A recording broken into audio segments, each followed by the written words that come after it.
गया, जल्दी आओ।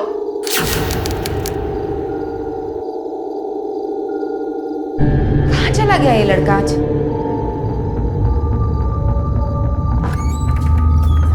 अरविंद, अरविंद,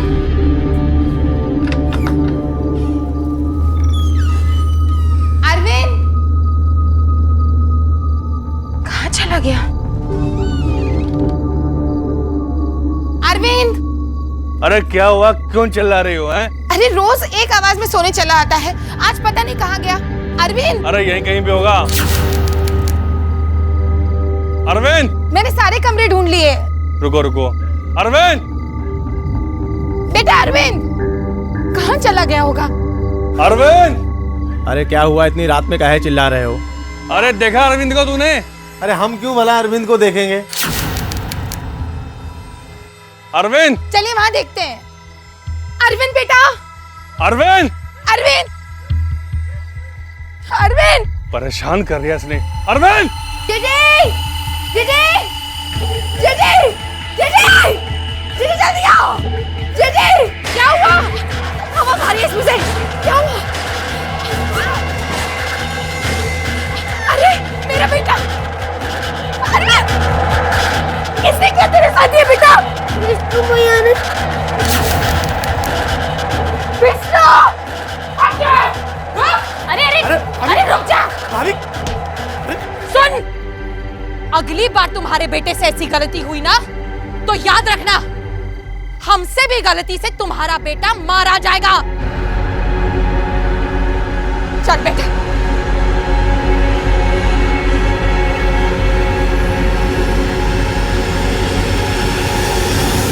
हर परिवार का आधार होता है उसके सदस्यों का आपसी रिश्ता। जब तक इन रिश्तों में मधुरता और मिठास बनी रहती है, तब तक परिवार किसी भी कठिनाई का सामना कर सकता है। लेकिन अगर इन रिश्तों में कड़वाहट आ जाए तो यही रिश्ते नासूर बन जाते हैं। आमतौर पर परिवारों में बड़ों के बीच हो रहे झगड़ों का असर बच्चों पर भी पड़ता है और हालात काबू से बाहर हो जाते हैं। इस परिवार में भी ऐसा ही कुछ हो रहा था जो इस परिवार को एक खतरनाक मोड़ की तरफ ले जा रहा था। आइए देखते हैं इस परिवार और इसके अंदर छिपे राज और रिश्तों की कहानी।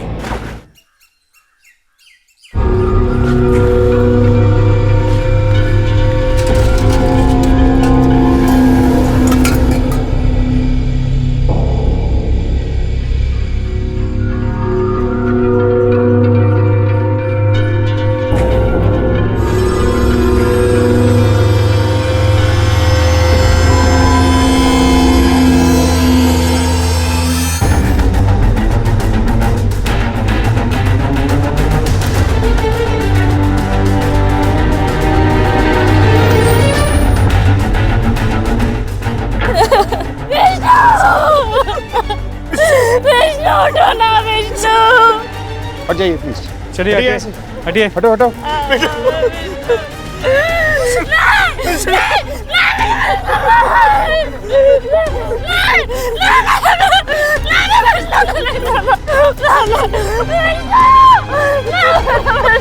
संभालिए, देखिए अपने आप को संभालिए। इस बॉडी को पोस्टमार्टम के लिए लेके जाना होगा। आसपास के लोगों से पूछताछ करो और पूरी जगह की अच्छी तरह से तलाशी लो, शायद हमें कोई सुराग मिल जाए। सर चलो। बार बार धमकी देती थी कि हमारे बेटे को जान से मार देगी साहब। इन्हीं लोगों ने हमारे मासूम की जान ली है साहब। झूठ बोल रही है साहब, हमने ऐसा कुछ ना किया। उल्टा इसका बेटा हमारे बेटे को मारता था, बहुत परेशान करता था। कोई मासूम नहीं था, राक्षस था राक्षस। एक तो हमारे बेटे को खा गई और ऊपर से राक्षस बोलती है। आज साहब इसने मारा हमारे बेटे को साहब। अलग अलग बयान लो सबका।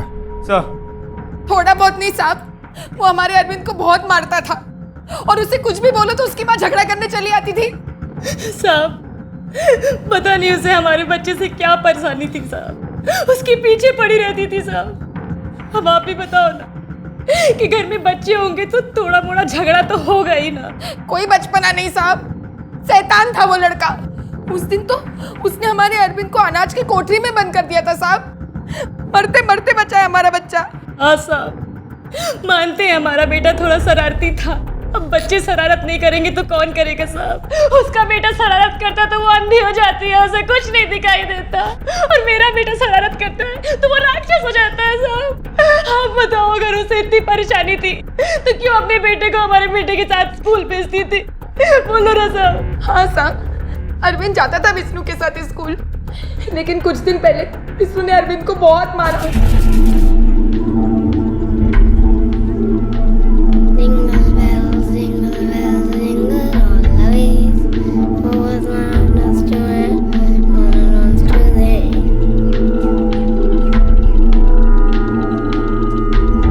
अरे जल्दी चल।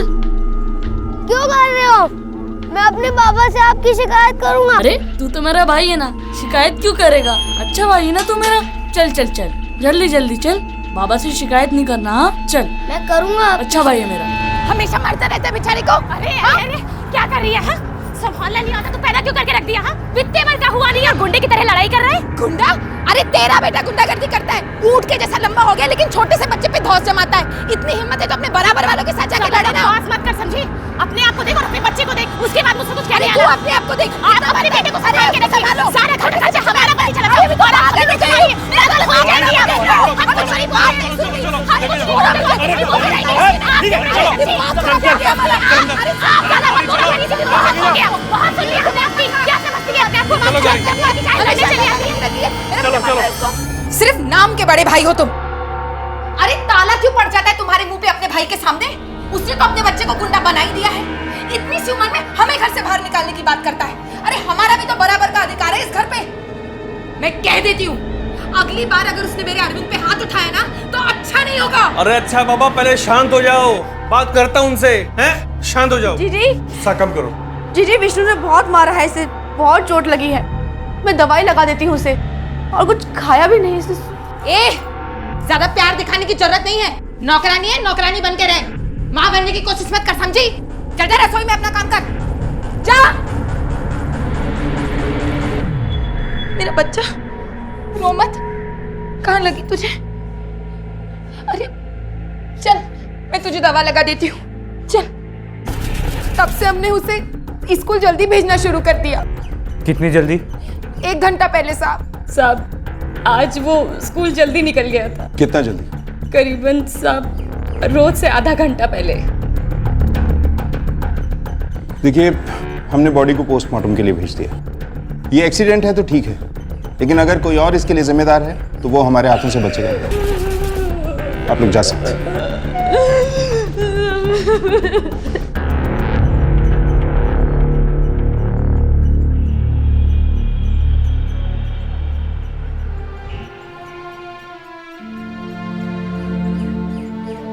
अरे बस करो मम्मी, देर हो रही है। 2 मिनट 2 मिनट बेटा, 2 मिनट।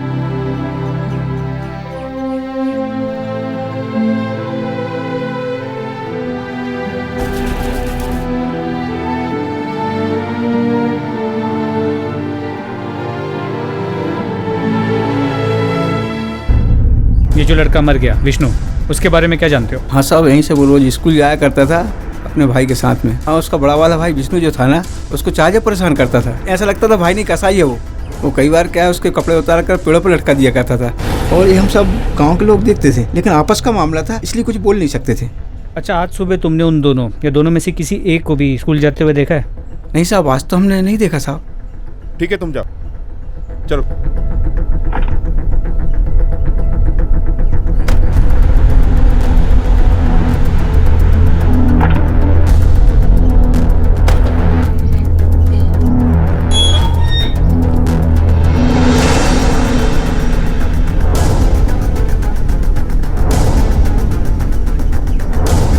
रामपाल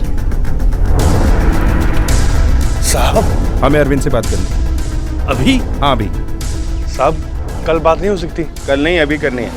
हमें लगता है कि उसने विष्णु को स्कूल जाते हुए देखा है। साहब, उसके भाई की मौत हुई है, घबराया हुआ है। अभी वो बच्चा है ना। हमें मत सिखा, हमें पता है बच्चों से किस माहौल में और कैसे बात की जाती है। ठीक है साहब। बेटा अरविंद, आज सुबह आपने विष्णु को स्कूल जाते हुए देखा था?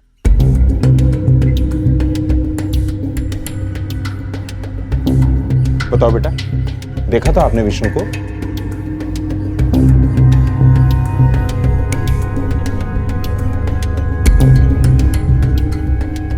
अच्छा बेटा, ये बताओ कि आज आपने पूरा दिन क्या किया? मैं सुबह जब स्कूल जा रहा था तो मेरा पेट दुखने लगा और मैं आधे रास्ते से ही घर आ गया और सो गया।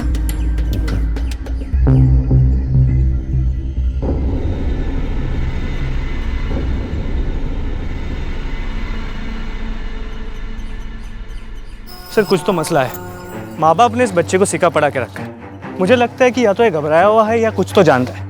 हमें इसे अकेले में बात करनी चाहिए, ये भी अपने माँ बाप के साथ ना हो।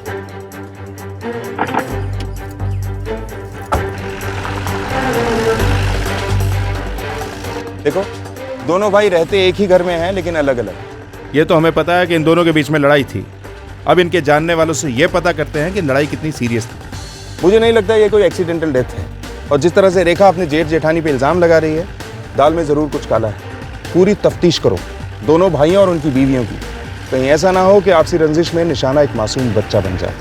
ये तो तय था कि ये परिवार अपने अंदर कुछ गहरे राज छुपा रहा था और इसी वजह से धर्मपाल और गौरी अपने बेटे अरविंद से गलत बयानी करवा रहे थे। क्या ये विष्णु की मौत से जुड़ा कोई ऐसा राज था जिसमें धर्मपाल और गौरी शामिल थे और अरविंद को इस बात की जानकारी थी और जिसे छुपाने के लिए उसके अपने माँ बाप उससे झूठ बुलवा रहे थे? लेकिन वो क्या राज था जिसकी वजह से एक 10 साल के बच्चे का बेरहमी से कत्ल कर दिया गया था? क्या इस परिवार की आपसी लड़ाई ने एक भयानक मोड़ ले लिया था या फिर विष्णु की मौत का राज कुछ और ही था? क्या बताऊं साहब, दोनों भाई आपस में झगड़ते रहते थे और उनके झगड़े में हम मजदूर पिल जाते थे। रामदास भाई तो मजदूरों का खून चूसते थे और धर्मपाल भाई हमारा पैसा। राजेंद्र भाई तो 2 मिनट के लिए कोई मजदूर अगर बैठ आता था तो उसके दिन भर की दिहाड़ी काट लेते थे। और धर्मपाल भाई वो तो अपने दारू और अय्याशी में बिजी रहते थे। धर्मपाल भाई तो साहब सिर्फ तनख्वाह वाले दिन ही मिलते थे। तो पैसे वाली बात तो बताइए। कौन सी बात? बताता हूँ ना साहब। अरे शांत हो जाओ साहब, आ रहे हैं, पैसे मिल जाएंगे। खड़े रहो भाई, चिल्लाने से पैसे थोड़े नहीं मिलेंगे। आपका रोज का ये परेशानी रहता, पैसे नहीं रहते। थोड़ा सब्र करो, पैसे मिल जाएंगे हम लोगों को। साहब आने वाले हैं। अरे पैसा चाहिए हमें। लो आगे। अरे हमको पैसा चाहिए। चुप, पैसा आ गया है। पैसा पैसा पैसा, ये ले मार दे। आवाज नीचे। चलो एक एक करके आओ। चेतन पटेल, अंगूठा लगाओ।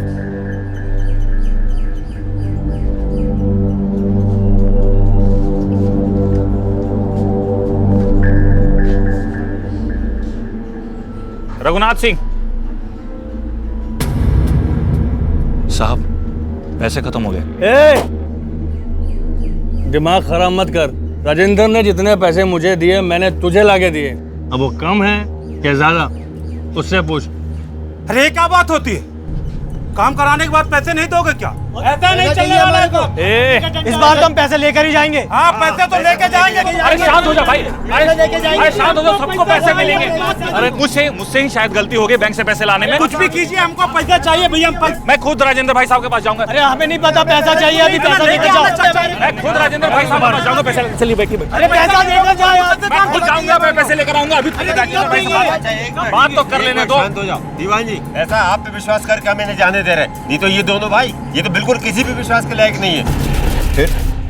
फिर क्या साहब, राजेंद्र भाई के पास जाओ तो वो कहते हैं कि धर्मपाल भाई पैसे देंगे, और धर्मपाल भाई के पास जाओ तो वो कहते हैं कि राजेंद्र भाई पैसे देंगे।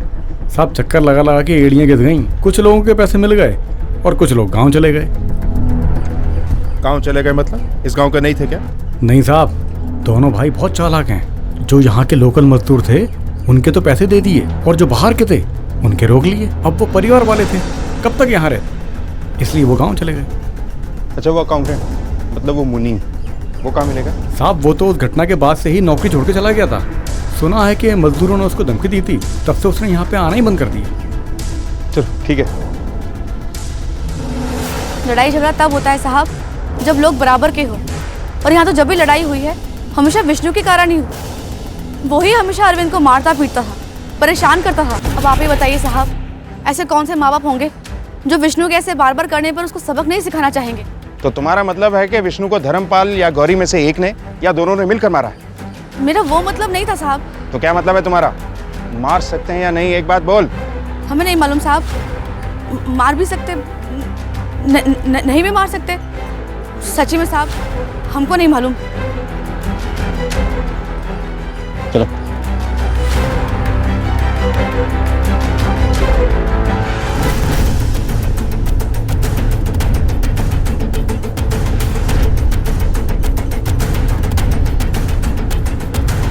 उस दिन किसी ने इन दोनों बच्चों को कुएं के आसपास नहीं देखा। जिस तरह की दुश्मनी थी दोनों भाइयों के बीच में, साफ जाहिर है कि इस दुश्मनी की जड़ पैसा थी। लेकिन ये समझ में नहीं आ रहा कि इस दुश्मनी का विष्णु की मौत से क्या लेना देना। एक काम करो, दोनों भाइयों के फाइनेंशियल रिकॉर्ड चेक करवाओ। Yes sir. और जब तक ये डिटेल्स आती हैं, हम लोग चलकर इन भाइयों से पूछताछ करते हैं। Right sir. मुझे तो बर्बाद कर दिया मेरे बड़े भाई ने, पैसों की चोरी की, मेरे मजदूरों के सामने मेरी नाक कटवा दी। मेरे सारे अच्छे मजदूर मेरा काम छोड़कर चले गए और मेरे बेटे को भी मार डाला। ये तो अच्छा हुआ साहब कि हमारी जमीन जायदाद का बंटवारा हो गया। इस जंजाल से मेरी जान छूटी। आपको एक बात बताऊंगा साहब, आप विश्वास नहीं करेंगे। अरे सुन राजेंद्र, सुन, देख, तुम्हारा बेटा तो मर चुका है। अब जो तुम्हारी जायदाद में हिस्सा है उसे तो हमारे बेटे के नाम पे कर दे, हैं? वैसे भी तेरे मरने के बाद वो सारी जायदाद हमारे बेटे के नाम पर हो जाएगी, समझा? अब बताइए, कोई अपने सगे भाई से ऐसी बात कहता है? और जब वो ये बात मुझसे कह रहा था, उसका बेटा तो वहां खड़ा होकर मुस्कुरा रहा था, और मेरा बेटा?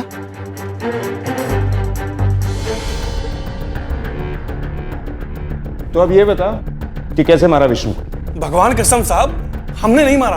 अच्छा, तो तूने नहीं मारा, फिर किसने मारा? तेरी बीवी ने या तेरे बेटे ने? नहीं साहब, साहब हम में से किसी को कुछ नहीं मालूम। सच बोल रहे हो? साहब, मारना मत साहब, हम सच बोल रहे हैं।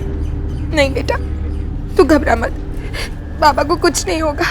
साहब आप ही सोचिए, वो हमारा भतीजा था और हम अपने भतीजे को काहे मारेंगे? क्योंकि तुम दोनों भाई कम और दुश्मन ज्यादा थे। नहीं साहब, वो तो बस क्या? हमें सब पता है।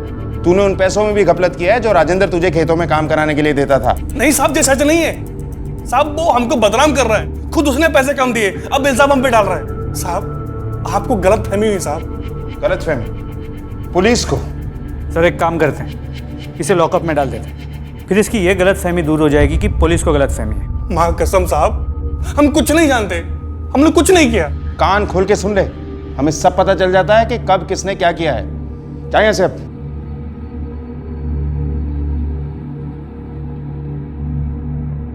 और हाँ, कल शाम 5 बजे तीनों थाने में हाजिर हो जाना। कल का है साहब? कल ही नहीं, कल से हर रोज ठीक शाम 5 बजे तीनों यहाँ हाजिर होना, जब तक हम ये केस सॉल्व नहीं कर लेते।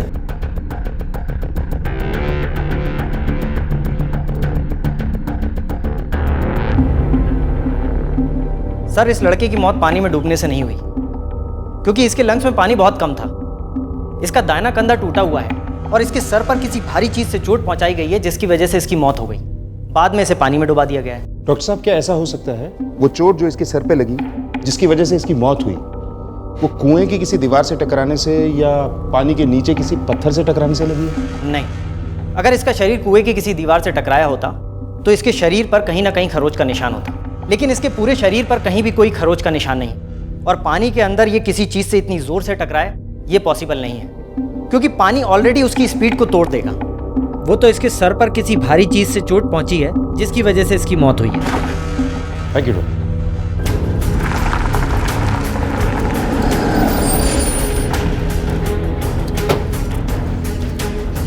पीठ पर चोट, कुछ अजीब बात। इसका मतलब है किसी ने बच्चे को मारकर कुएं में फेंका हो। सर हो सकता है कि अरविंद ने होते हुए देखा था, इसीलिए वो इतना घबराया हुआ था। 5:30 बज गए, ये धर्मपाल अपने बच्चों को लेकर नहीं आया। सर हवलदार को भेज के बुलवा लेता हूँ। हेलो, क्या? ठीक है, गाड़ी निकालो। सर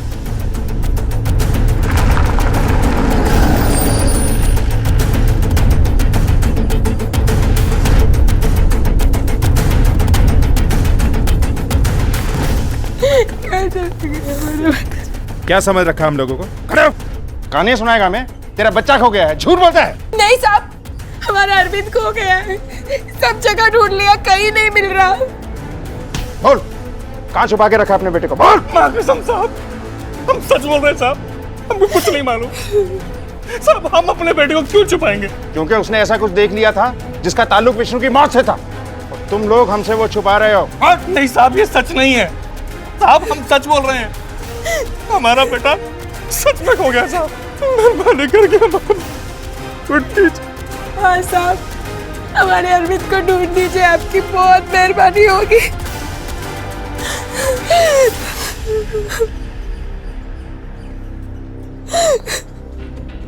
ठीक है, हम देखते हैं।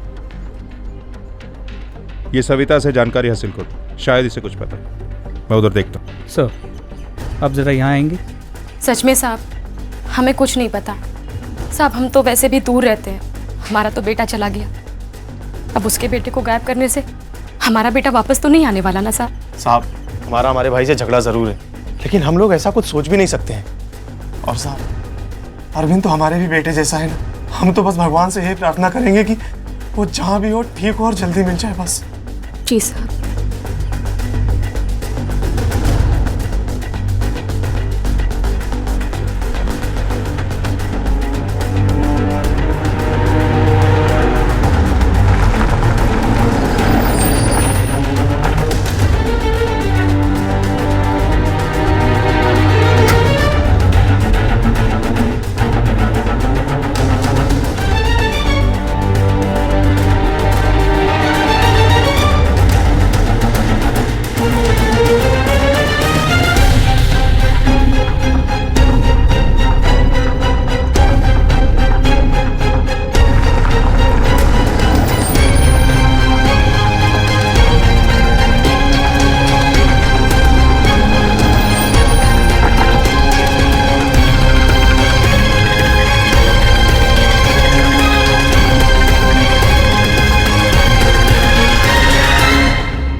ये खबर तो पक्की है कि कल के दिन फिरौती के लिए कोई किडनैपिंग नहीं हुई थी, क्योंकि अब तक फिरौती के लिए कोई कॉल नहीं आया और हमारे खबरियों के पास भी किसी बच्चे की किडनैपिंग की कोई न्यूज़ नहीं है। इसका मतलब है कि अरविंद अगवा तो हुआ है, लेकिन फिरौती के लिए नहीं, दुश्मनी के चलते, या फिर मारा गया। तो क्या राजेंद्र?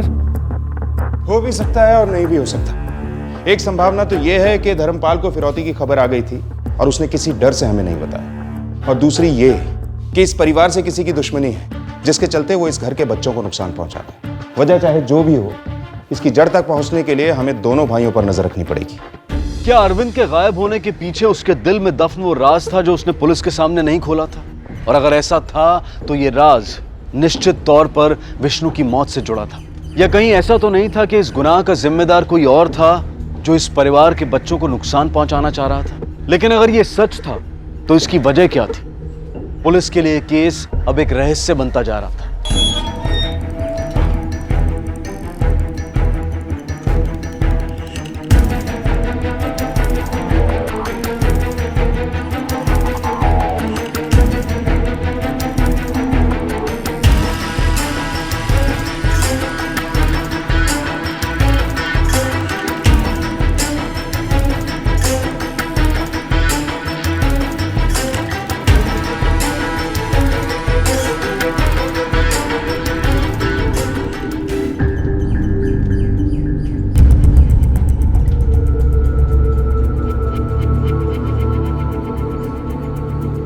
तुम दोनों उस पर नजर रखो।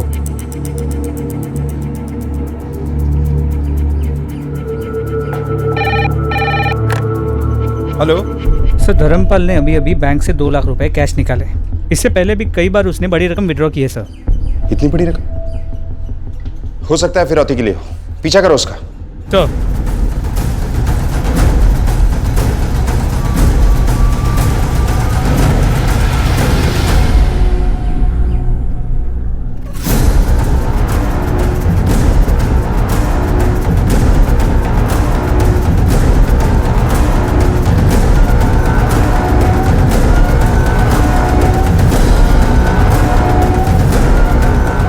वो देखो, वो रहा।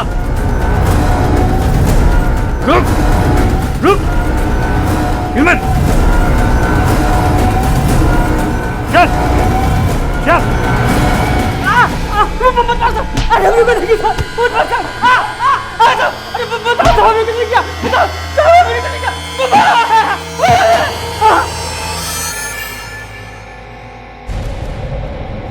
बताता हूँ। वो कहा है कि हम धर्मपाल को ब्लैकमेल कर रहे थे क्योंकि धर्मपाल का एक ऐसा राज हमें मालूम है जिसके पता चलते ही उसकी इज्जत मिट्टी में मिल जाती। ये बता कि ये राज तुझे कैसे पता? जल्दी बता। ये देखो, ये है अपना घर।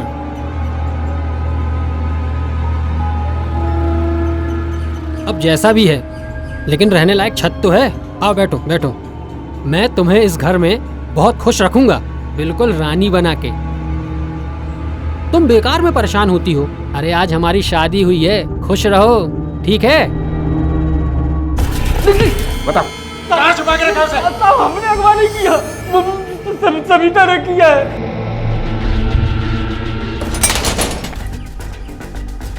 ढूंढो।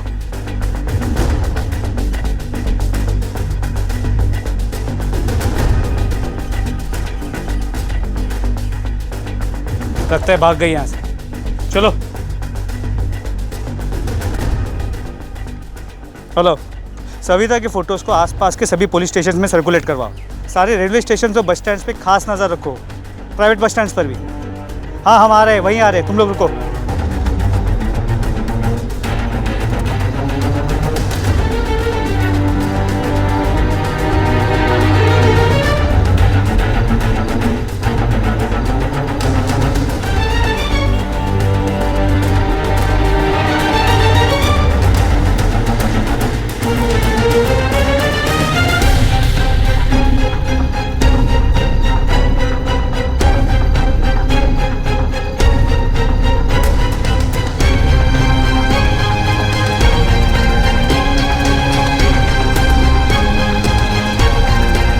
किसे देखा है?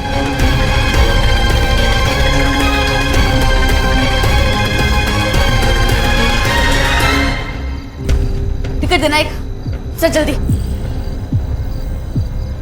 1 मिनट, छुट्टा नहीं है, देता हूँ मैं। चल जल्दी। जी 1 मिनट।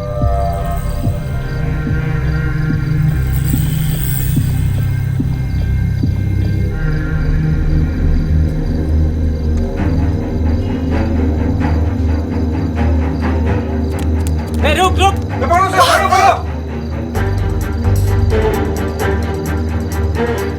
रुको सविता, रुको।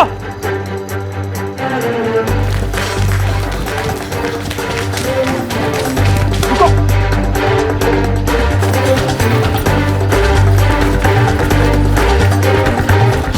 सुन बेटा, जब तुम वापस ना हो ना, यही इंतजार करना, कहीं जाना मत। मैं आती हूँ वापस अभी, है ना?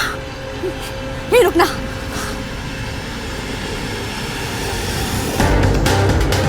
सविता रुक।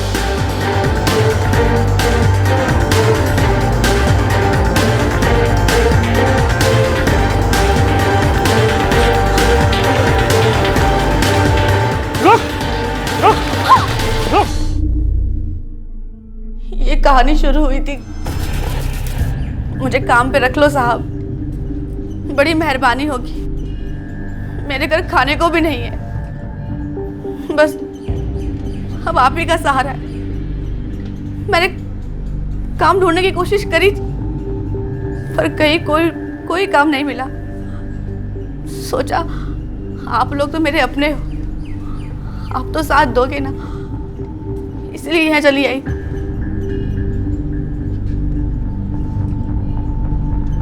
ठीक है। क्या किया तुमने? पूरी बात बताओ। उस दिन विष्णु अरविंद को परेशान कर रहा था, वो उसे कुएं के पास ले जाके उसे पीट रहा था, परेशान किया जा रहा था। देख रहा है? और मुझे मिला रास्ते में तो तुम कहा काकी, विष्णु भैया कुएं में गिर गए। कैसे? मैंने उन्हें गिरा दिया। काकी मैंने कुछ नहीं करा। तू परेशान मत हो, तू परेशान मत हो, मैं संभालूंगी। तू घर जा। सुन, किसको बोलना मत, ठीक है? काकी विष्णु भैया को बचा लेना। तू घर जा। घर बेटी, जब मैं कुएं के पास पहुंची तो विष्णु, विष्णु, सविता काकी बचा, सविता काकी बचा।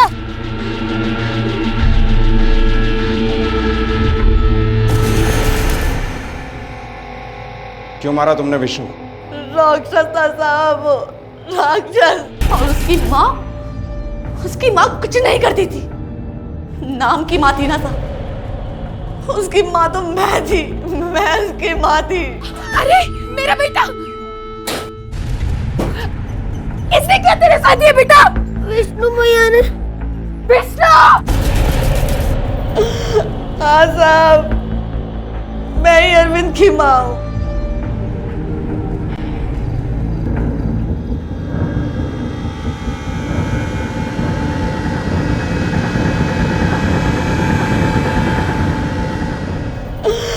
हाँ साहब, मैं ही अरविंद की माँ हूँ।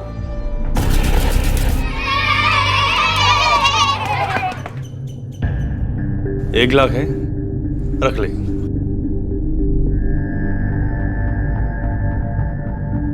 सविता, 1 लाख बहुत होते हैं। हमारी बात मान ले, हमारी इज्जत का सवाल है। रख ले। रख लो, रख लो।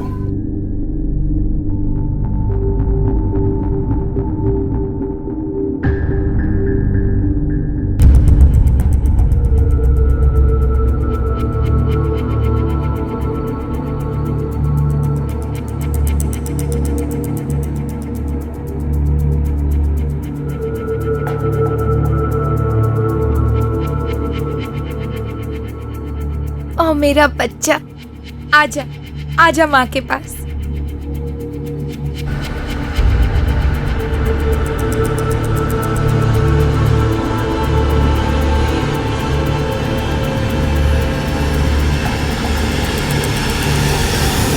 हमने 9 महीने साहब, 9 महीने उसे अपने पेट में रखा और वो उसे ऐसे लेके चले गए जैसे हमारा कोई हक ही नहीं था उस पर। जी भर के देखने भी नहीं दिया हमें। जब तुम वापस उस घर में काम करने गई तो ये क्यों नहीं बताया कि तुम्हारी शादी हो चुकी है? मदन ने कहा था। अरविंद के जन्म के बाद जब मैं मदन से मिली तो सब कुछ जानते हुए भी उसने मुझे अपनाया, मुझे शादी करी। ये देखो, ये है अपना घर।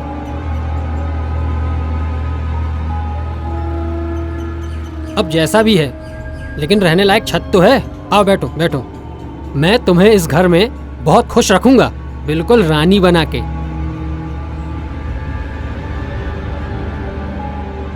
अरे तुम तो बेकार ही परेशान होती रहती हो, इतने चिंता क्या करती हो?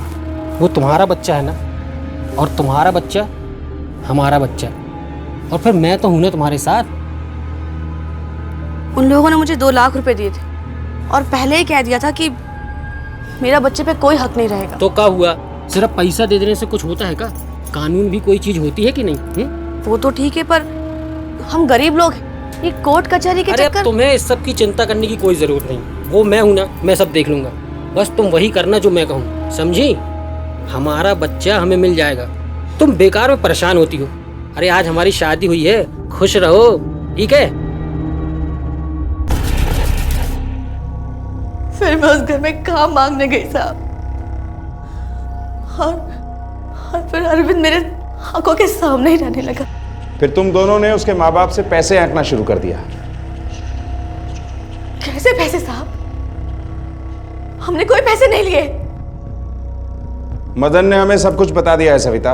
अपने बेटे को हासिल करने की कोशिश में तुमने उसे अगवा किया और खुद ही उसे खो दिया। ले जाओ इसे। नहीं साहब, नहीं साहब, मेरे बच्चे को ढूंढ दो साहब, साहब मेहरबानी करके मेरे बच्चे को ढूंढ दो साहब। नहीं नहीं साहब, नहीं।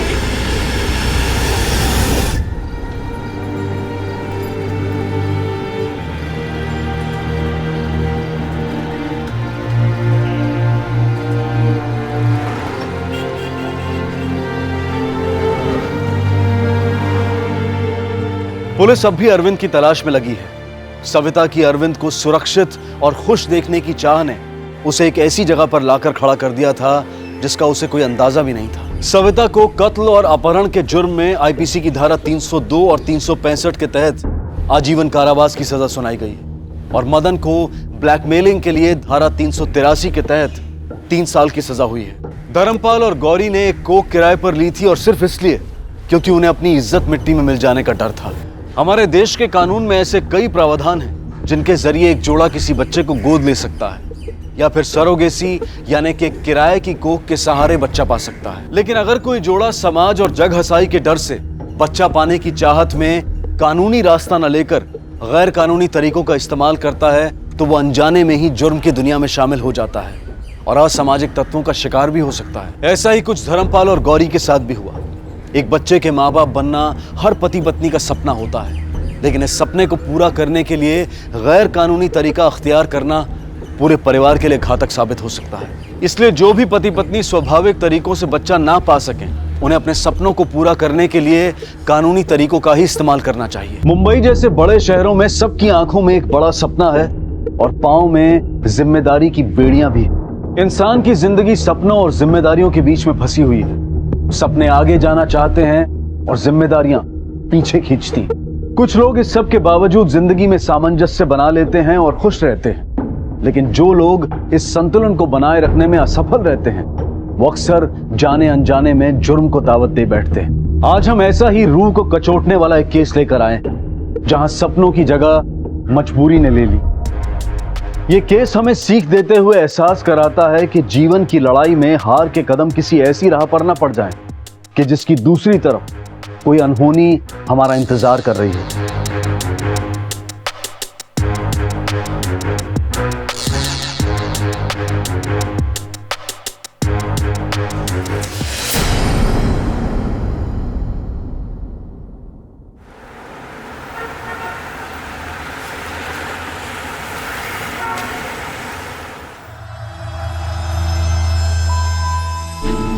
रुक साले, किधर जा रहा है? आपकी तेरी चार पट्टी निकालता।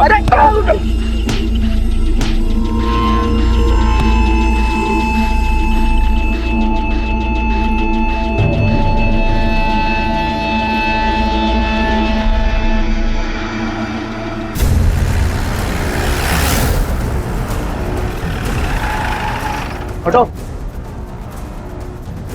ठीक है, ठीक है। क्या हुआ? किसके साथ मारपीट हुई तुम्हारी? कौन लोग थे वो? पता नहीं साहब, मैं तो अपनी गाड़ी में बैठने आ रहा था, तब तक कहां से आ गए और मुझे मारने लगे। किसी का चेहरा याद है? नहीं साहब, कुछ मौका ही नहीं दिया उन लोगों ने, मारना चालू कर दिया आते ही। मुझे कुछ पुलिस कंप्लेंट नहीं करनी है, मुझे जाने दीजिए प्लीज।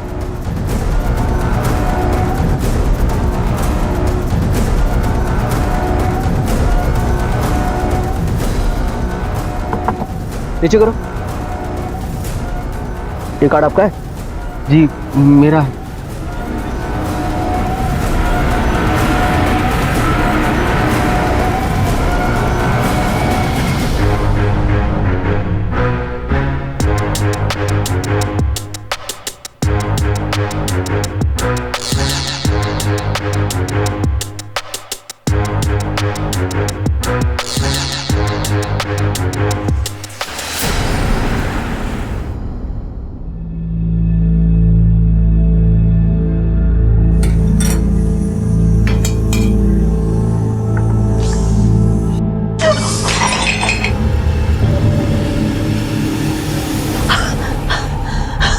तोड़ दो, सब तोड़ दो, पूरे घर में कचरा फैला दो।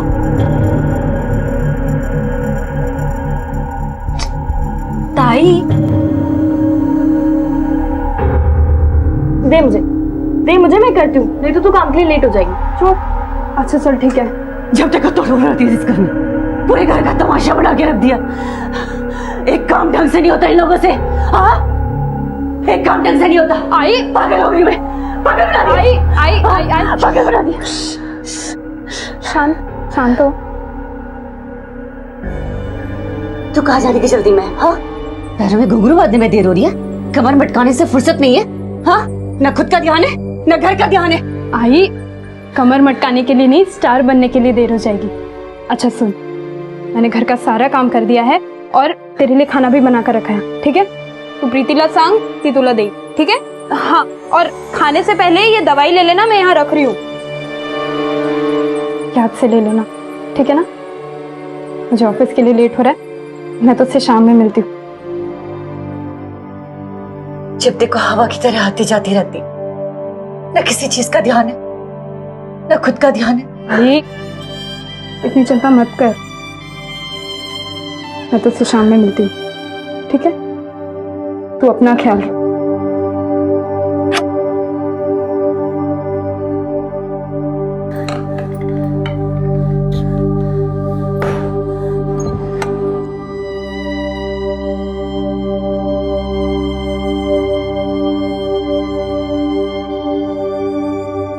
हाँ हाँ, निकल गई हूँ मैं। ऑटो।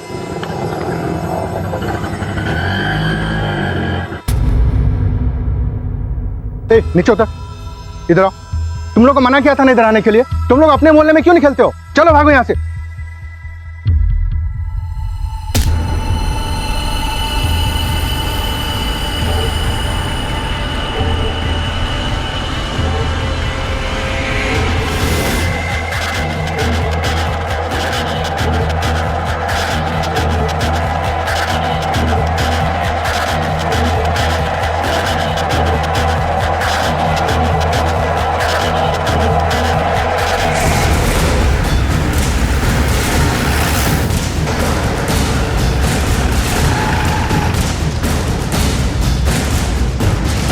सर, लड़की की उम्र लगभग 20-21 साल की है। इस बिल्डिंग में नहीं रहती है।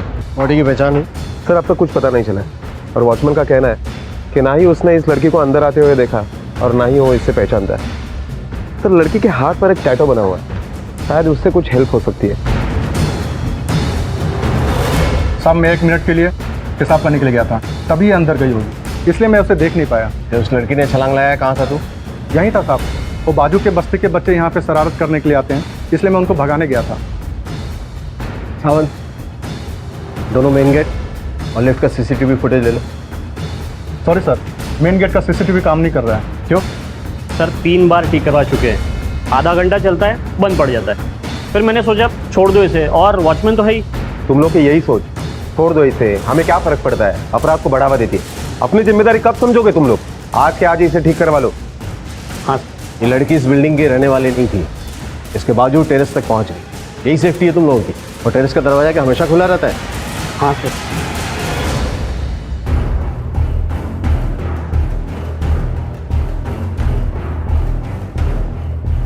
सर, यहाँ पर इतनी सारी बिल्डिंग्स होने के बावजूद भी इसने यही बिल्डिंग क्यों चुनी? सावन, अगर इस लड़की ने ये बिल्डिंग सुसाइड करने के लिए ऐसे ही रैंडमली सेलेक्ट किया, कुछ तो मिलना चाहिए उसका। पर्स, मोबाइल, हमें कुछ भी नहीं मिला। सर, ऐसा भी हो सकता है कि वो लड़की यहीं कहीं एरिया में रहती हो और जानबूझकर वो मोबाइल और पर्स साथ में नहीं लाई ताकि उसकी पहचान छुपी रहे।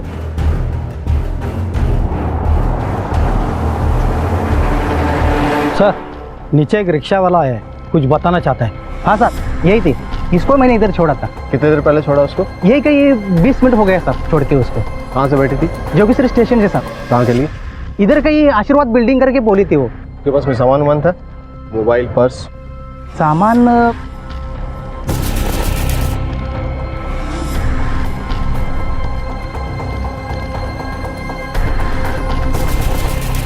हाँ साहब, उसके पास मोबाइल भी था और पर्स भी था।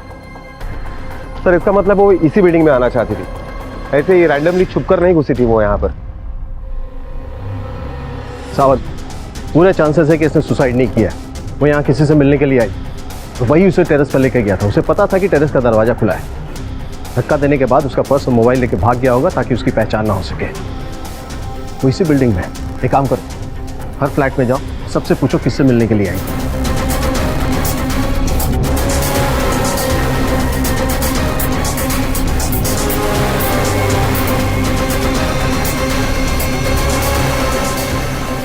सर, जवळपास आम्ही सगळ्यांची चौकशी केली, सबका यही कहना है कि वो ऐसे किसी लड़की को नहीं जानते, ना ही ऐसी कोई लड़की उन्हें मिलने के लिए आई थी। ये भी हो सकता है कि वो लड़की यहाँ कंपाउंड में किसी से मिली हो और फिर वो उसको लेकर टेरेस पे गया। सर, अगर कंपाउंड में वो लड़की किसी से मिली है तो टेरेस पे जाने के लिए जरूर लिफ्ट का इस्तेमाल किया होगा। हमें लिफ्ट के सीसीटीवी फुटेज में वो इंसान दिख सकता है। करेक्ट सर, मैं 4 बिल्डिंग आगे 20वें माले पे रहता हूँ। कुछ देर पहले मैं अपनी गैलरी में खड़ा था तो मैंने देखा कि किसी ने एक लड़की को धक्का मार के छत से नीचे गिराया सर। अब धक्का मारने वाला लड़का था या लड़की, इतनी दूर से समझ नहीं पाया सर मैं।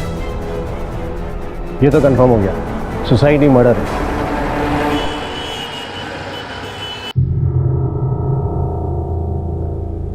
पापा, सुबह से 50 बार फोन कर चुकी हूँ ताई को, फोन ही नहीं लग रहा है, स्विच ऑफ आ रहा है। काहे को परेशान हो रही है? कहीं काम में फंसी होगी, आ जाएगी।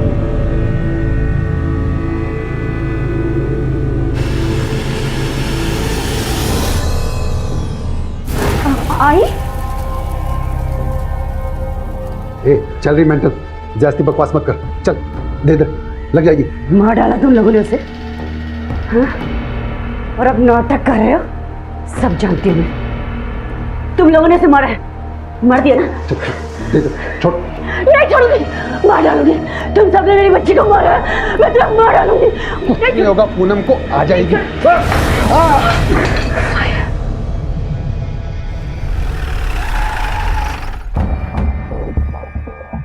सर, लिफ्ट के सामने वाले कैमरे में सिर्फ दीवार दिखाई दे रही है, लिफ्ट या स्टेयरकेस का एरिया दिखाई नहीं दे रहा, जिससे ये नहीं पता चल रहा है कि कौन आया और कौन गया। पता नहीं ऐसे अजीब डायरेक्शन में कैमरा क्यों लगाया है। अमन, ये काम उस कातिल का भी हो सकता है, जिसे पता था कि वो पकड़ा जाएगा, इसलिए उसने कैमरा घुमा दिया होगा। सर भांडुप पुलिस स्टेशन में आज सुबह एक लड़की की मिसिंग कंप्लेंट दर्ज की गई है। सर गायब हुए लड़की के हाथ पर भी सेम वैसे टैटू है जो लाश के हाथ पे था। कंप्लेंट करने वाले को बॉडी की पहचान के लिए बुलाओ। Okay sir.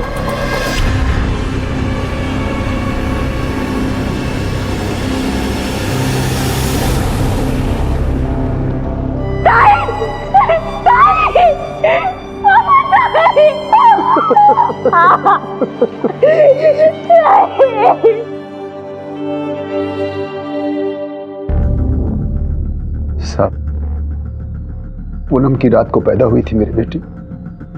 बोले तो पूनम की चांद की जैसी गोरी, खूबसूरत, तभी तो हम नाम भी पूनम भी रखे थे। उजाला थी मेरे घर का साहब, अब देखो अंधेरा करके चली गई साहब। क्या करती थी आपकी बेटी? पढ़ रही थी? अब सर, सेकंड ईयर में थी। घर की जिम्मेदारी की वजह से आर्ट्स ली थी, बाद में काम पे भी जाना होता था और घर का खर्चा बिर्चा सब वही चलाती थी। क्यों, तुम कुछ काम नहीं करते? सब 2 साल से बहुत कोशिश किया, लेकिन कहीं नौकरी नहीं मिली। 2 साल पहले एक मिल में काम करता था, वो मिल बंद पड़ी, तब से बेकार हूं साहब। इसलिए सारा बोझ अकेली पूनम ही उठाती थी। क्या काम करती थी आपकी बेटी? साहब मैं ज्यादा पढ़ा लिखा नहीं हूँ साहब, कि कुछ कंप्यूटर में कुछ लिखने का काम करती थी और 20,000 रुपये पगार था उसका। तुम्हारी बड़ी बहन थी ना, तुम्हें तो बताती होगी सब। उसकी किसी से खास दोस्ती थी? मालूम नहीं। किसी से दुश्मनी? पता नहीं।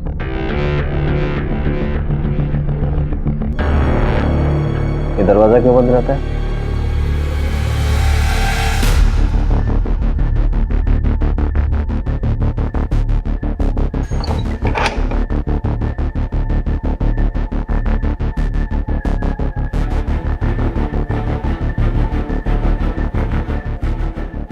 सब ये मेरी बाइक को है, पूनम की आई।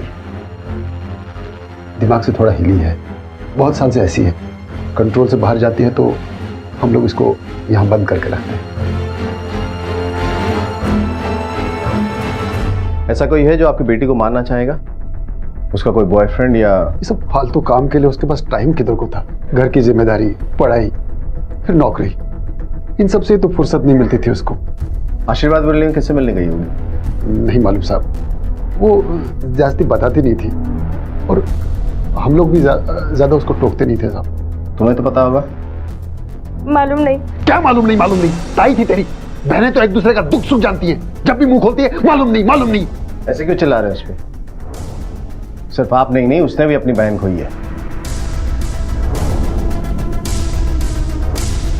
या तो ये कुछ नहीं जानते या बहुत कुछ जानते हैं जो नहीं बता रहे। तुम्हें किसी भी एंगल से पूनम के बाप को देखकर ये लगा इसे कोई काम नहीं मिल सकता। हट्टा कट्टा आदमी अपनी बेटी की कमाई पर जिंदा है।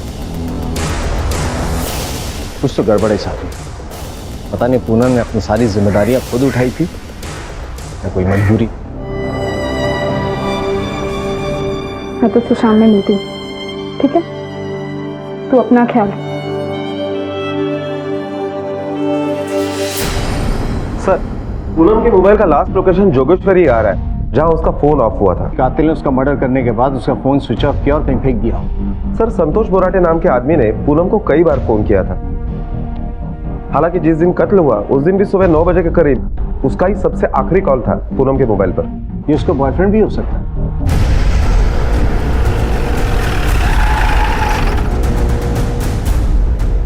संतोष बोराटे तुम ही हो साहब। पूनम मटकर को जानते हो? हाँ साहब, मंगेतर है मेरी। क्या हुआ साहब? कल सुबह 9 बजे फोन किया था तुमने उसे? कल सुबह क्या साहब, हम तो दिन में 10-12 बार बात करते हैं। हुआ क्या साहब? उसकी मौत हो गई।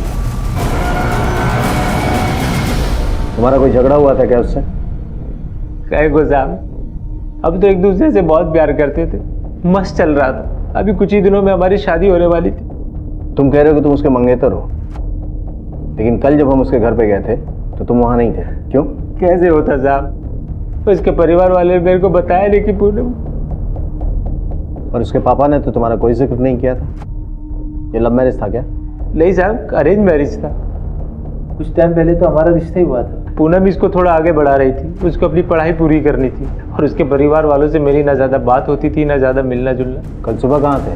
साहब, बलाड में मेरा कजिन रहता है, उसके पास था। ये मोहन पूनम की शादी के लिए तैयार कैसे हो गया?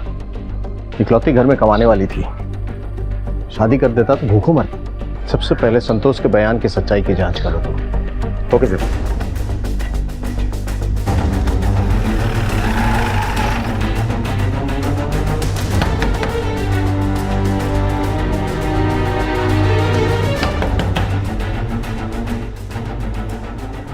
अमर साळुंके?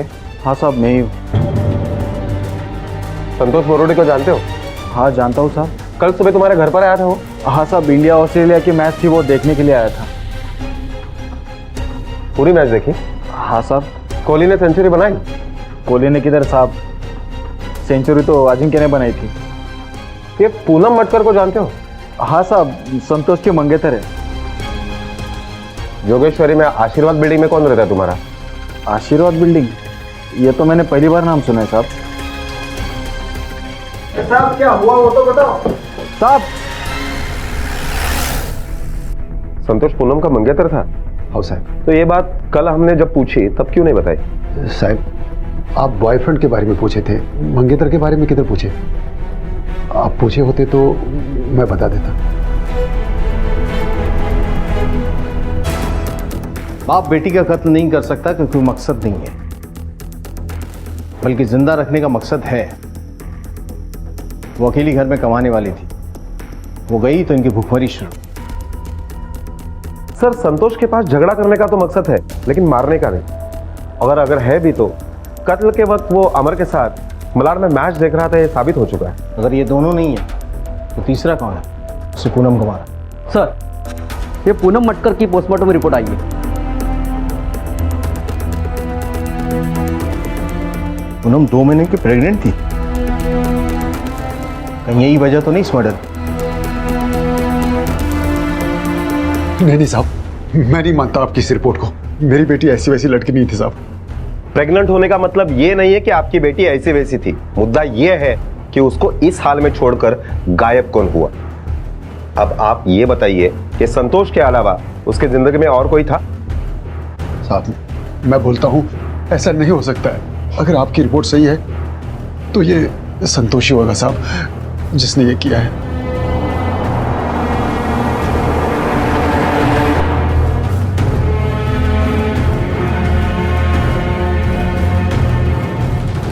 साहब, हम एक दूसरे से प्यार करते थे।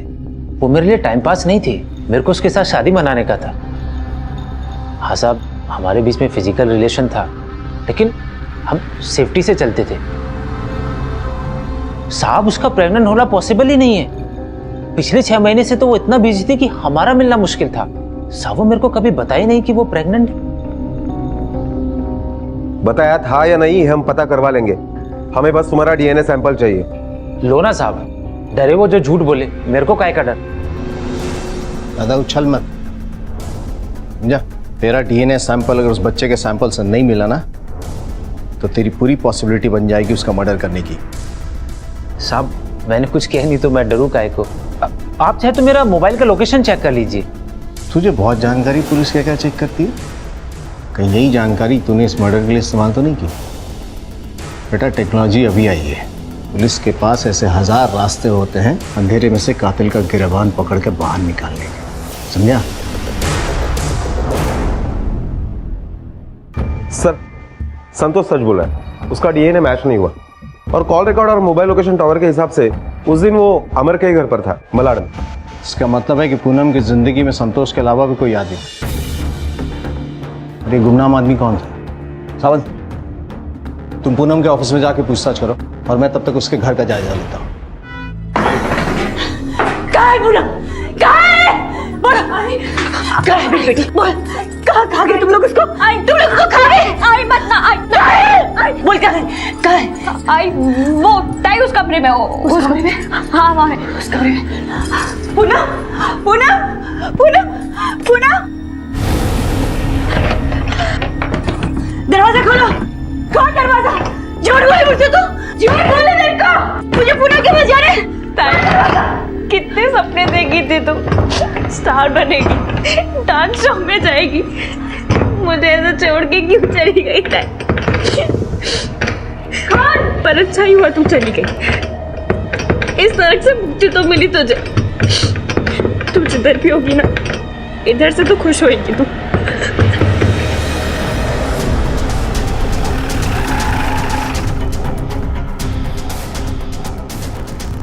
सर, इसी बिल्डिंग पे चौथे माले। सर, पूनम तो इधर ही काम करती थी, लेकिन वो किसी ज़्यादा घुलती मिलती नहीं थी। लंच के बाद निकल जाती थी। अच्छा, कभी पूनम को किसी लड़के के साथ आते जाते हुए देखा है? नहीं सर। साहब, उसे डांस का बहुत शौक था, बड़े बड़े सपने थे। उसे डांस रियलिटी शो में जाने का था, बड़ा स्टार बनने का था। कहीं भी फालतू टाइम पास नहीं करती थी, इधर से निकलकर सीधे डांस एकेडमी ही जाती थी। उसकी डांस एकेडमी कहाँ पर है?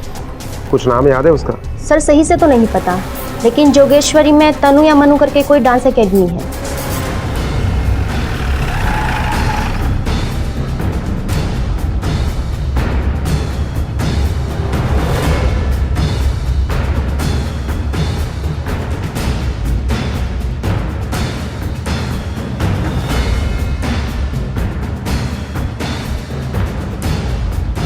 सर, ये डांस क्लास बिल्कुल आशीर्वाद सोसाइटी के सामने ही है।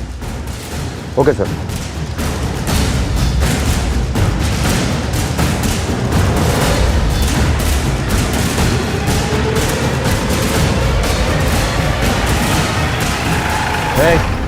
चलो गाड़ी में बैठो, बात करनी है। बैठो, चलो बैठो।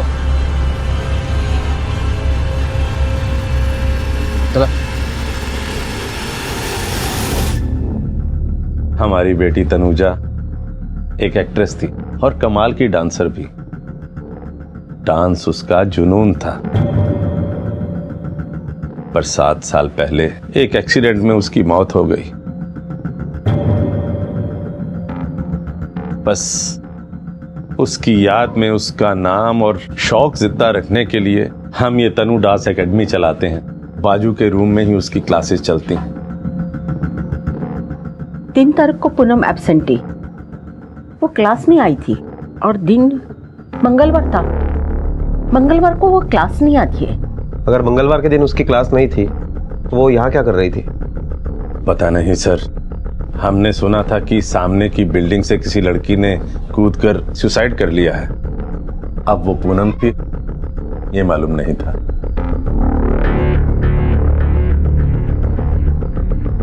क्या हो पापा, ये पुलिस क्यों आई हुई है? साहब, ये हमारा बेटा नीरज है, तनुजा से छोटा है।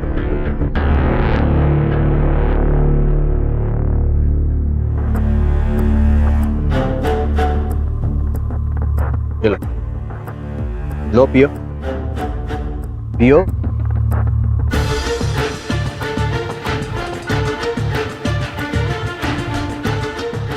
देखो, हम जानते हैं कि तुम झूठ बोल रही हो, कि तुम्हें पूनम के बारे में कुछ भी नहीं पता, उसके काम के बारे में, उसके डांस क्लास के बारे में। हम ये भी जानते हैं कि तुम अपने बाबा के डर से कुछ नहीं बोल रहे। क्या तुम नहीं चाहती कि पूनम को इंसाफ मिले, उसके कातिल को सजा मिले? अरे वो अकेली नहीं थी, एक और जिंदगी पल रही थी उसके अंदर। एक नहीं 2 कत्ल हुए हैं। क्या तुम अब भी पूनम और उस नन्ही सी जान को इंसाफ नहीं दिलाना चाहती? सर पक्का नहीं मालूम, पिताई का बॉस ही ना उस बच्चे का बाप होगा।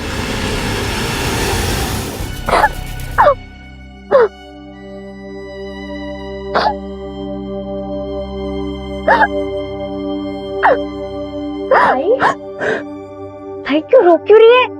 क्या हुआ? प्रीति, मेरा बॉस मुझे बहुत परेशान करता है। वो यहाँ वहाँ हाथ मारता है और अब तो वो चाहते हैं कि वो उसके साथ,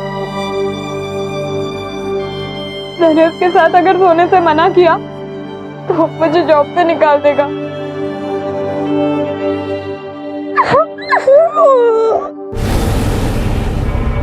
ताई तू काम पे जा रही है? ताई तूने तो कहा था कि तेरा वो बॉस जो है वो नहीं, वो प्रॉब्लम सॉल्व हो गई। ताई बोलती थी पर मुझे लगता है कुछ ठीक नहीं हुआ था। ताई के सपने भी जैसे टूट से गए थे। ताई के बॉस ने उनसे जबरदस्ती की होगी और ताई ने भी मजबूरी में।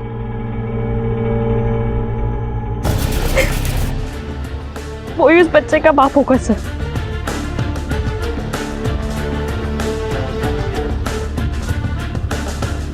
एक्सक्यूज मी, क्या आप भी यहाँ डांस सीखने आती है? नहीं जी, मैं यहाँ पे डांस सिखाती हूँ। आपसे एक बात पूछनी थी। क्या? क्या पूनम नाम की लड़की यहाँ पर डांस सीखने आती थी? उसका कोई बॉयफ्रेंड, मतलब किसी के साथ अफेयर था? बॉयफ्रेंड और अफेयर का तो मुझे पता नहीं।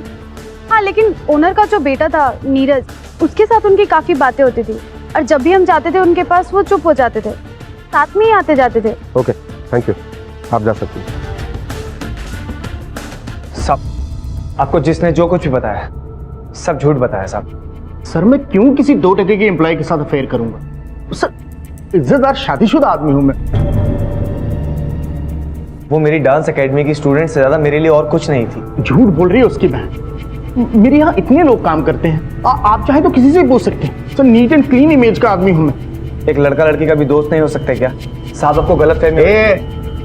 ये फिल्म में डायलॉग बंद कर और सच बोल दे, वरना हम तुझे बताएंगे कि लड़का और लड़की क्या क्या हो सकते हैं। साहब मैं सच कह रहा हूँ, हाँ मैं उसे पसंद करता था, लेकिन उस तरीके से नहीं। वो बहुत मेहनती, फोकस थी, अपने परिवार को पाल रही। वो मुझसे अपने दुख दर्द शेयर जरूर करती थी, लेकिन किसी के आने पर वो चुप हो जाती, क्योंकि वो किसी को अपने दुखड़े सुनाना नहीं चाहती। दुख बांटने के लिए कहाँ जाता था उसके साथ? कहीं नहीं जाता था साहब। उसे पैसों की बहुत तंगी थी, 1-1 रुपया जोड़ती थी। बस उसे स्टेशन से डांस क्लास और डांस क्लास से स्टेशन छोड़ने जाता था, वो भी तब जब मुझे उस तरफ कोई काम होता था। स्पेशली मैं आज तक कभी उसके लिए नहीं गया। तो mister neat and clean image, अगर आप बेकसूर हैं तो डीएनए सैंपल देने में आपको कोई दिक्कत नहीं होनी चाहिए। हमें तुम्हारा डीएनए सैंपल चाहिए, फिर पता चलेगा कि तूने उसके साथ कितने दुख बांटे हैं। Okay sir. ठीक है सर। पुलिस की एक और कोशिश नाकाम रही। हरीश और नीरज दोनों की ही डीएनए रिपोर्ट नेगेटिव आई थी। दोनों की तहकीकात से यह भी साफ हो गया कि कत्ल के समय हरीश अपने ऑफिस में था और नीरज डांस क्लास में। वही डांस क्लास जो कत्ल की जगह से कुछ ही कदम की दूरी पर थी। पूनम के रिश्ते नीरज, हरीश, संतोष इन सभी के साथ संदेह के साए में थे। एक उमस थी इन रिश्तों में, और उसी उमस की घुटन को परखने के लिए पुलिस ने एक बार फिर पूनम के घर से शुरुआत की, इस उम्मीद में कि शायद कहीं कुछ हाथ लग जाए। आप जरा आइए। सर, एक तो हमने अपनी बेटी खोई है, वो जख्म हम भूले नहीं, और आप लोग अगर हम लोग को परेशान करते हैं, कुछ तो हमारा ख्याल करो। आपके लिए अपना दुख का प्रचार करना ज्यादा जरूरी है आपकी बेटी की कातिल को सजा दिलवाना? साहब मैं गरीब आदमी हूँ और पुलिस के सामने क्या बोल सकता हूँ, लेकिन सच तो यह है कि मैंने अपनी बेटी खोई और आपको अपना कातिल नहीं मिल रहा है, लेकिन परेशानी तो हमको हो रही है ना साहब।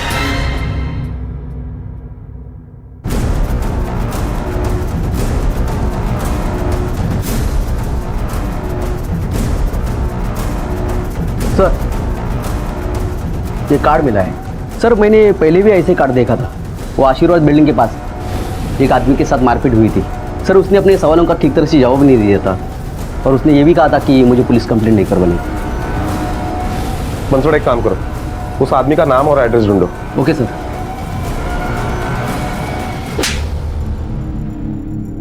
सर कौन सी पूनम, किसका मर्डर, मैं सचमुच नहीं जानता हूँ। आप क्या कह रहे हो सर? जिस दिन पूनम का मर्डर हुआ उसके एक दिन पहले उसी आशीर्वाद सोसाइटी के सामने तुझे गुंडों ने धोया था, और तू कह रहा है कुछ भी संबंध नहीं है। तेरा मार खाने का शौक ना हम भी पूरा कर सकते हैं, और हम सिर्फ धोते नहीं है, सुखाते भी है, और सूखने के बाद आदमी किसी लायक नहीं रहता। सर मेरे यकीन कीजिए, मैं सच कह रहा हूँ। मैं अपनी बीवी बच्चों की कसम खाता हूँ, मैं किसी भी पूनम को नहीं जानता हूँ।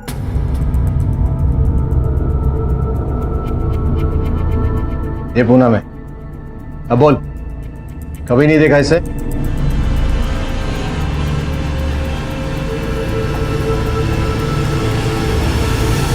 इधर देख, जब गुंडों ने तेरी धुलाई की थी ना, तो ऐसा ही कार्ड तेरे पास मिला, और यही सेम कार्ड पूनम के पास भी मिला।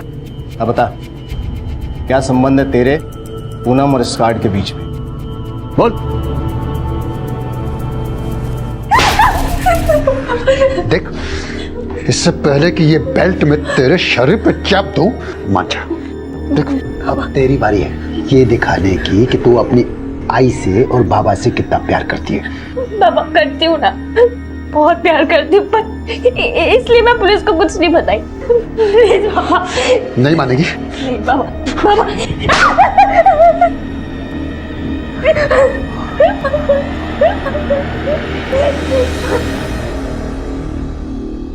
सर, तहकीकात से पता चला है कि जिस बिल्डिंग से पूनम को टेरेस से फेंक दिया था, उस बिल्डिंग में श्याम चौधरी का भी एक फ्लैट है। क्या क्या चले, उठ। वो क्या? बहुत नाच लिया, चल। अब टाइम आ गया अभी। कुछ नहीं किया है, छोड़ो तो सही। मैंने पूनम को नहीं मारा सर। मैं उसे क्यों मारूंगी? उसके मरने से हमें तो नुकसान ही हुआ, पैसा जो आना बंद हो गया। गलत काम में हाथ डाला था, बस सिर्फ इतनी ही गलती थी। हमने कभी किसी से जबरदस्ती नहीं की। गलत काम नहीं करते तो क्या करते? सीधे रास्ते से इतना पैसा कहाँ कमाया जा सकता है? अब कम में गुजारा करना पॉसिबल नहीं था हमारे लिए। तनुजा ने फिल्मों में काम करके बहुत पैसा कमाया था। धीरे धीरे हमारा लाइफस्टाइल ही बदल गया, रहन सहन, खाना पहनना सब। दीदी की कमाई से हम शान शौकत की जिंदगी जी रहे थे, और जब हमें उस शान शौकत की लत लग गई तो एक दिन रोड एक्सीडेंट में दीदी की मौत हो गई। कमाई बंद हो चुकी थी, लेकिन खर्चे कम नहीं हुए थे। साल 2 साल में सारा पैसा खर्च हो गया। फिर हमें कमाई का एक नया रास्ता दिखा। तनुजा के नाम से हमने डांस एकेडमी खोली, पर उस उतनी सी कमाई से हम लोगों का लाइफस्टाइल मेंटेन नहीं हो पा रहा था, इसलिए हमने दूसरा रास्ता अपनाया। मुंबई में ऐसी लड़कियों की कमी नहीं है जो स्टार बनना चाहती हैं, जो रातों रात पैसा कमाना चाहती हैं। नाम शोहरत पैसा कमाने के लिए लड़कियां कुछ भी करने को तैयार हो जाती हैं, और हम उन्हें ये लालच देकर किसी के साथ भी सोने के लिए तैयार कर लेते थे। शुरू में हम लोग उन्हें प्रोड्यूसर्स के पास भेजते थे, ये बोल कर के उनका फ्यूचर सेट हो जाएगा, और फिर उसके बाद हम उनका ब्रेन वॉश करते थे कि जो काम एक बार किया है वो दोबारा करने में प्रॉब्लम क्या है। 1-2 बार में लड़कियों की शर्म खत्म हो जाती थी, फिर ना उन्हें फर्क पड़ता था ना हमें।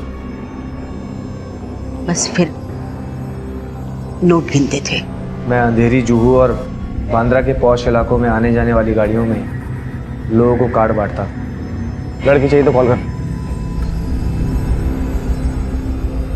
जब भी कोई हमें उस नंबर पर कॉल करता तो हमारा कॉल रिकॉर्ड किया हुआ नंबर डज नॉट एग्जिस्ट सुनाई देता। लोग उसे फेक नंबर समझकर फ़ोन काट देते, और वो हमने इसलिए लगाया था कि ताकि यदि कोई हमें पकड़ने की कोशिश करे तो उसे भी वो नंबर गलत समझ में आए। फिर उसके बाद हम लोग उसी नंबर पर पीसीओ से कॉल करते थे। जिसे भी लड़की चाहिए होती थी उसे मेरी बहन तनुजा की फ़ोटो भेजते थे। हीरोइन की फ़ोटो देखकर सबकी लाट टपकती थी, कोई देखने नहीं जाता था कि वो जिंदा है या मर गई। हम लोग आशीर्वाद के फ्लैट पर उन लोगों को बुलाते थे। बिल्डिंग के गेट पर मैं उन लोगों से पैसे ले लेता था, और हमारा सिक्योरिटी गार्ड उन्हें आगे का रास्ता दिखाता। तुम लोगों ने घटियापन की सारी हदें पार कर दी, अपनी मरी हुई बेटी तक को बेच दिया। कस्टमर जब पूछता था कि वो कहाँ है तो क्या बोलते थे? हम बोलते थे कि उसकी तबीयत खराब हो गई, अभी किसी और से काम चला ले, अगली बार तुम्हें वही मिलेगी। ज्यादातर लोग मान जाते थे, लेकिन ये निखिल अड़ गया। मुझे ये लड़की चाहिए, ये, इसके लिए मैंने पैसे दिए। नहीं दे सकते हो तो पैसा वापस करो। उसने पुलिस के पास जाने की धमकी दी, इसलिए हमने उसे पिटवाया। पूनम को भी इसी तरह फंसाया था तुमने? वो भी स्टार बनना चाहती थी, लेकिन दूसरी लड़कियों की तरह पागल नहीं थी, और ना ही वो दूसरी लड़कियों की तरह हमारे पास आई थी, बल्कि वो तो एक क्लाइंट के थ्रू हमारे पास पहुंची थी। कौन क्लाइंट?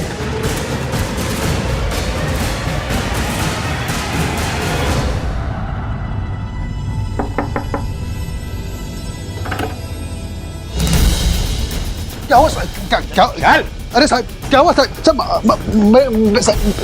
अरे मैंने क्या किया साहब? मैंने कुछ नहीं किया साहब, मैंने कुछ नहीं किया। मैं काय को अपनी बेटी को मारेगा साहब? तेरे जैसे घटिया आदमी से तो बातचीत होनी ही नहीं चाहिए, सीधा फैसला होना चाहिए। किसी भी बच्चे के लिए तेरे जैसे बाप होने से तो अच्छा है कि वो अनाथ हो। अपनी बेटी का सौदा किया तूने, उसके बाद बाजार में बिठा दिया लोगों के नोचने के लिए, और अब अपनी छोटी बेटी को बेचना चाहता है। क्या करता साहब? घर में खाने को रोटी नहीं, जेब में फूटी कौड़ी नहीं। पूनम काम पे लग गई तो 2 महीना ठीक से गया था, और फिर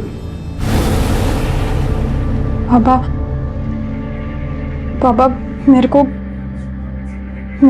नौकरी छोड़नी पड़ेगी। काय को? पापा वो मेरा बॉस, वो मुझे साथ में सोने को बोला है, तो इसमें सोचना क्या है? हाँ बोल दे। पापा देख, तो जिधर भी जाएगी ना ऐसे ही लोग मिलेंगे, तो सती सावित्री बन के नहीं चलेगा। तू नौकरी छोड़ेगी तो क्या हम लोग नाके पे भीख मांगने जाएंगे? घर कैसे चलेगा? तू हाँ बोल दे। वो मेरी बात सुनी, नौकरी बच गई। कुछ दिन सब ठीक चला साहब। फिर एक दिन अंधेरी में मैं खड़ा था तो मेरे को एक कार्ड मिला। लड़की चाहिए तो फोन कर।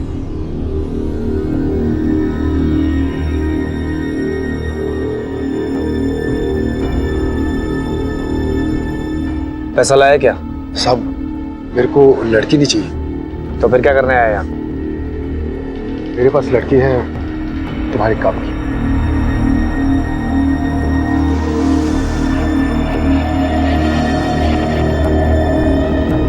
प्रीति, तुझे पता है बाबा ने मेरे लिए डांस क्लास ढूंढी है। उसके बाद वो धीरज लोग उसको काम पे लगा दिया। इसे काम नहीं कुछ और कहते हैं। एक क्लाइंट आने वाला था और वो आया नहीं। मैं और वॉचमैन घंटों तक बिल्डिंग के गेट पर उसका वेट करते रहे, और उधर पूनम भी फ्लैट पर उसका वेट कर रही। फिर हमने देखा कि पूनम टेरिस से नीचे गिर गई। मैं समझ गया था साहब के कुछ गड़बड़ है। मैं भागकर सीधा फ्लैट पे गया, देखा तो दरवाज़ा खुला हुआ था। पूनम का पर्स और मोबाइल दोनों वहीं पड़े हुए थे। मैंने मोबाइल ऑफ किया और वहाँ से निकल गया, और फिर बिल्डिंग से दूर जाकर मैंने पूनम का पर्स और मोबाइल दोनों कचरे में फेंक दिए। इसका मतलब है कि क्लाइंट कोई पुराना आदमी था जिसे पता था कि उसे कहाँ जाना है। तुमसे नज़र चुरा कर सीधा ऊपर गया और पूनम को मारने के बाद वहाँ से निकल गया। वहाँ पर उसका नंबर तो होगा।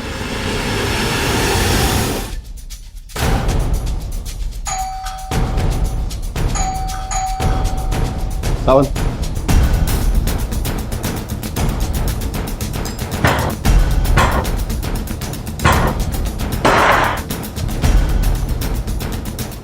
देखो कहाँ है, लेकर आओ उसे।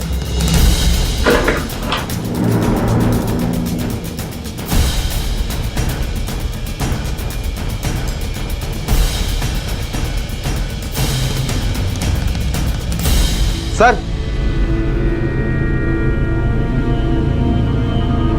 सर ये देखिए।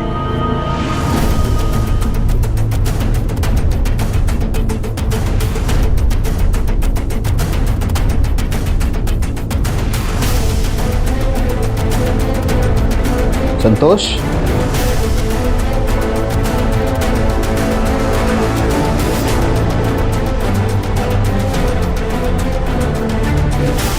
मैं अमर को नहीं मारना चाहता था साहब, लेकिन वो मेरा बात सुना ही नहीं, शहर छोड़कर जा रहा था। साहब अगर वो शहर छोड़ के जाता तो आपका डाउट मेरे ऊपर आता। अरे मेरे को जाने दे।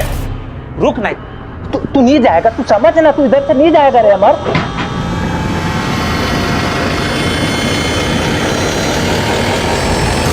अमर तो गलती से मारा, और पूनम वो भी गलती से मरी।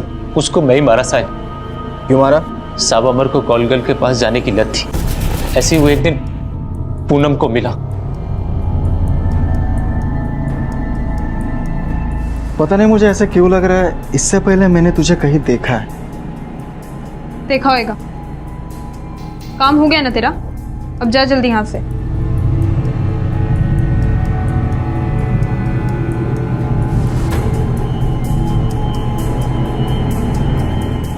वो अमर से कभी मिली नहीं साहब, इसलिए उसको पहचानी नहीं। लेकिन मैंने अमर को अपने फोन से उसका फोटो दिखाया।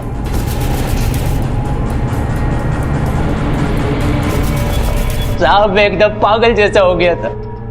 मेरे को यकीन नहीं था कि वो मेरे को धोखा देगी साहब। फिर मैंने सोचा पूनम को इसका कीमत चुकाना पड़ेगा। मैंने अमर को बोला उसको बुक कर, मेरे को उसका वो रूप देख रहा अपनी आंखों से।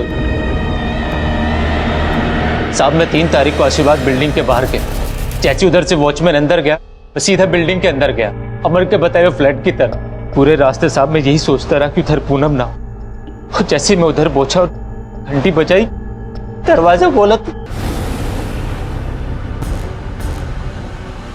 मुझे यकीन नहीं हुआ साहब जब मैंने पूनम को वहां देखा। साहब जब मैंने उसका वो रूप देखा, मैं उधर से सीधा छत पे गया, मेरे पीछे पीछे आई। उसके बाद साहब मुझे कुछ सुनाई नहीं दिया वो क्या बोल रही थी। मेरे कानों में कुछ नहीं जा रहा था साहब। प्लीज संतोष, एक बात सुन लो प्लीज प्लीज। जो तुमने देखा वो मैंने मजबूरी में किया था, मैं नहीं करना चाहती थी। तुम जानते हो मैं तुमसे बहुत प्यार करती हूँ, है ना। पूनम ने जो किया मजबूरी में किया, अपने बाबा के दबाव में आकर किया। उसकी गलती सिर्फ इतनी थी कि उसने आवाज नहीं उठाई। संतोष को पूनम के कत्ल के लिए, हरीश खन्ना को सेक्सुअल हैरेसमेंट के लिए और सुनीता, श्याम, मोहन और नीरज को देह व्यापार के जुर्म में सजा हुई। अगर पूनम अपने पिता की बेगैरत और वाहियात शर्तों के सामने झुकी ना होती तो शायद आज वो जिंदा होती। अपने परिवार की जिम्मेदारी हर इंसान को उठानी चाहिए, लेकिन ध्यान ये रहे कि ऐसा कुछ भी ना करें कि आप अपनी ही नजरों में गिर जाएं। अब मैं अनूप सोनी आपसे विदा लेता हूं, फिर मुलाकात होगी अगले एपिसोड में एक और चौंका देने वाले केस के साथ। तब तक अपना और अपने परिवार का ख्याल रखें और देखते रहें क्राइम पेट्रोल डायल 100। सबक एक को, सीख हम सबको। जय हिंद। क्राइम पेट्रोल के और भी दिलचस्प कहानी देखने के लिए हमारे चैनल को सब्सक्राइब करें और बेल आइकॉन दबाना न भूलें।